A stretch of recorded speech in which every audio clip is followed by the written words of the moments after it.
ओम श्री गणेशाय नमः। ओम गं गुरुवे नमः। ओम नमः शिवाय। शिवजी सदा सहाय। उमा संहिता अध्याय 49। देवताओं का गर्व दूर करने के लिए तेज पुंज रूपिणी उमा का प्रादुर्भाव। मुनियों ने कहा, संपूर्ण पदार्थों के पूर्ण ज्ञाता सूत जी, भुवनेश्वरी उमा के, जिनसे सरस्वती प्रकट हुई थी, अवतार का पुनः वर्णन कीजिए। वे देवी परब्रह्म, मूल प्रकृति, ईश्वरी, निराकार होती हुई भी साकार तथा नित्यानंदमयी सती कही जाती हैं। सूत जी ने कहा, तपस्वी मुनियों, आप लोग देवी के उत्तम एवं महान चरित्र को प्रेम पूर्वक सुने, जिसके जानने मात्र से मनुष्य परम गति को प्राप्त होता है। एक समय देवताओं और दानवों में परस्पर युद्ध हुआ। उसमें महामाया के प्रभाव से देवताओं की जीत हो गई। इससे देवताओं को अपनी शूरवीरता पर बड़ा गर्व हुआ। वे आत्म प्रशंसा करते हुए इस बात पर विचार करने लगे कि हम लोग धन्य हैं, धन्यवाद के योग्य हैं, असुर हमारा क्या ही कर लेंगे। वे हम लोगों का अत्यंत दुस्सह प्रभाव देखकर भयभीत हो भाग चलो कहते हुए पाताल लोक में घुस गए। हमारा बल अद्भुत है, हम में आश्चर्यजनक तेज है। हमारा बल और तेज दैत्य कुल का विनाश करने में समर्थ है। अहो, देवताओं का कैसा सौभाग्य है। इस प्रकार वे जहां तहां डींग हाँकने लगे।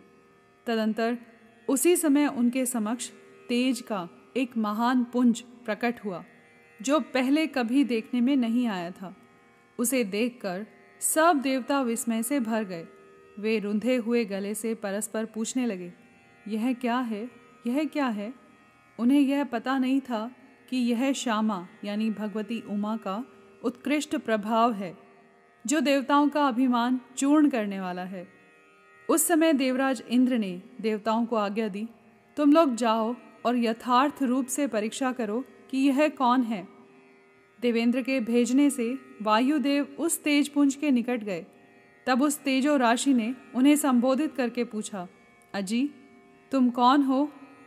उस महान तेज के इस प्रकार पूछने पर वायु देवता अभिमान पूर्वक बोले, मैं वायु हूँ, संपूर्ण जगत का प्राण हूँ। मुझ सर्वाधार परमेश्वर में ही यह स्थावर जंगम रूप सारा जगत ओतप्रोत है। मैं ही समस्त विश्व का संचालन करता हूँ। तब उस महातेज ने कहा, वायो, यदि तुम जगत के संचालन में समर्थ हो तो यह तृण रखा हुआ है, इसे अपनी इच्छा के अनुसार चलाओ तो सही। तब वायु देवता ने सभी उपाय करके अपनी सारी शक्ति लगा दी, परंतु वह तिनका अपने स्थान से तिल भर भी न हटा। इससे वायुदेव लज्जित हो गए। वे चुप हो इंद्र की सभा में लौट गए और अपनी पराजय के साथ वहाँ का सारा वृतांत उन्होंने सुनाया। वे बोले, देवेंद्र, हम सब लोग झूठे ही अपने में सर्वेश्वर होने का अभिमान रखते हैं, क्योंकि किसी छोटी सी वस्तु का भी हम कुछ नहीं कर सकते। तब इंद्र ने बारी बारी से समस्त देवताओं को भेजा। जब वे उसे जानने में समर्थ न हो सके, तब इंद्र स्वयं गए। इंद्र को आते देख वह अत्यंत दुस्सह तेज तत्काल अदृश्य हो गया। इससे इंद्र बड़े विस्मित हुए और मन ही मन बोले, जिसका ऐसा चरित्र है, उसी सर्वेश्वर की मैं शरण लेता हूँ। सहस्र नेत्रधारी इंद्र बारंबार इसी भाव का चिंतन करने लगे। इसी समय निश्चल करुणामय शरीर धारण करने वाली सच्चिदानंद स्वरूपिणी शिवप्रिया उमा उन देवताओं पर दया करने और उनका गर्व हरने के लिए चैत्र शुक्ला नवमी को दोपहर में वहां प्रकट हुई। वे उस तेज पुंज के बीच में विराज रही थी, अपनी कांति से दसों दिशाओं को प्रकाशित कर रही थी और समस्त देवताओं को सुस्पष्ट रूप से यह जता रही थी कि मैं साक्षात परब्रह्म परमात्मा ही हूँ। वे 4 हाथों में क्रमशः वर, पाश, अंकुश और अभय धारण किए थी। श्रुतियाँ साकार होकर उनकी सेवा करती थी। वे बड़ी रमणीय दिखती थी तथा अपने नूतन यौवन पर उन्हें गर्व था।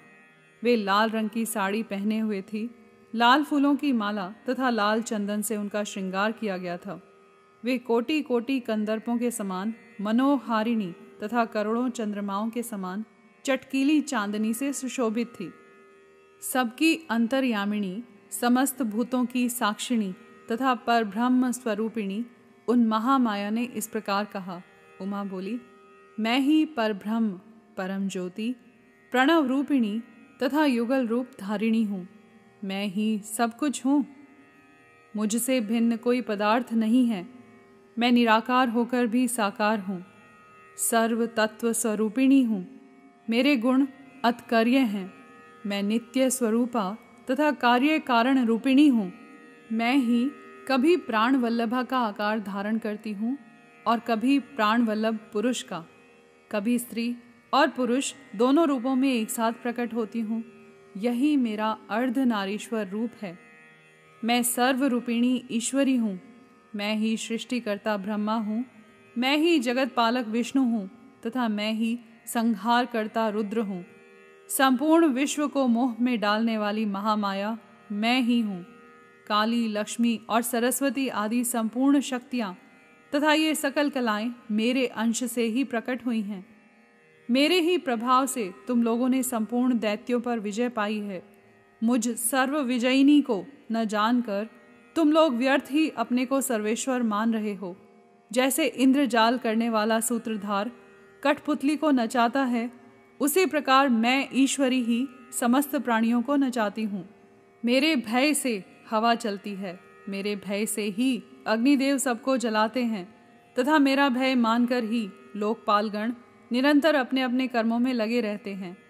मैं सर्वथा स्वतंत्र हूँ और अपनी लीला से ही कभी देव समुदाय को विजयी बनाती हूँ तथा कभी दैत्यों को। माया से परे जिस अविनाशी परात्पर धाम का श्रुतियाँ वर्णन करती हैं, वह मेरा ही रूप है। सगुण और निर्गुण ये मेरे दो प्रकार के रूप माने गए हैं। इनमें से प्रथम तो माया युक्त है और दूसरा माया रहित। देवताओं, ऐसा जानकर गर्व छोड़ो और मुझ सनातनी प्रकृति की प्रेम पूर्वक आराधना करो। देवी का यह करुणा युक्त वचन सुन देवता भक्ति भाव से मस्तक झुकाकर उन परमेश्वरी देवी की स्तुति करने लगे। जगदीश्वरी, क्षमा करो।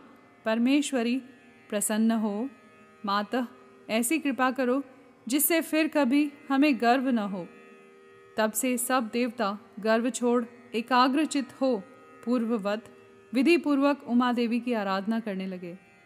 ब्राह्मणों, इस प्रकार मैंने तुमसे उमा के प्रादुर्भाव का वर्णन किया है, जिसके श्रवण मात्र से परम पद की प्राप्ति होती है। यहाँ पर अध्याय 49 समाप्त हुआ।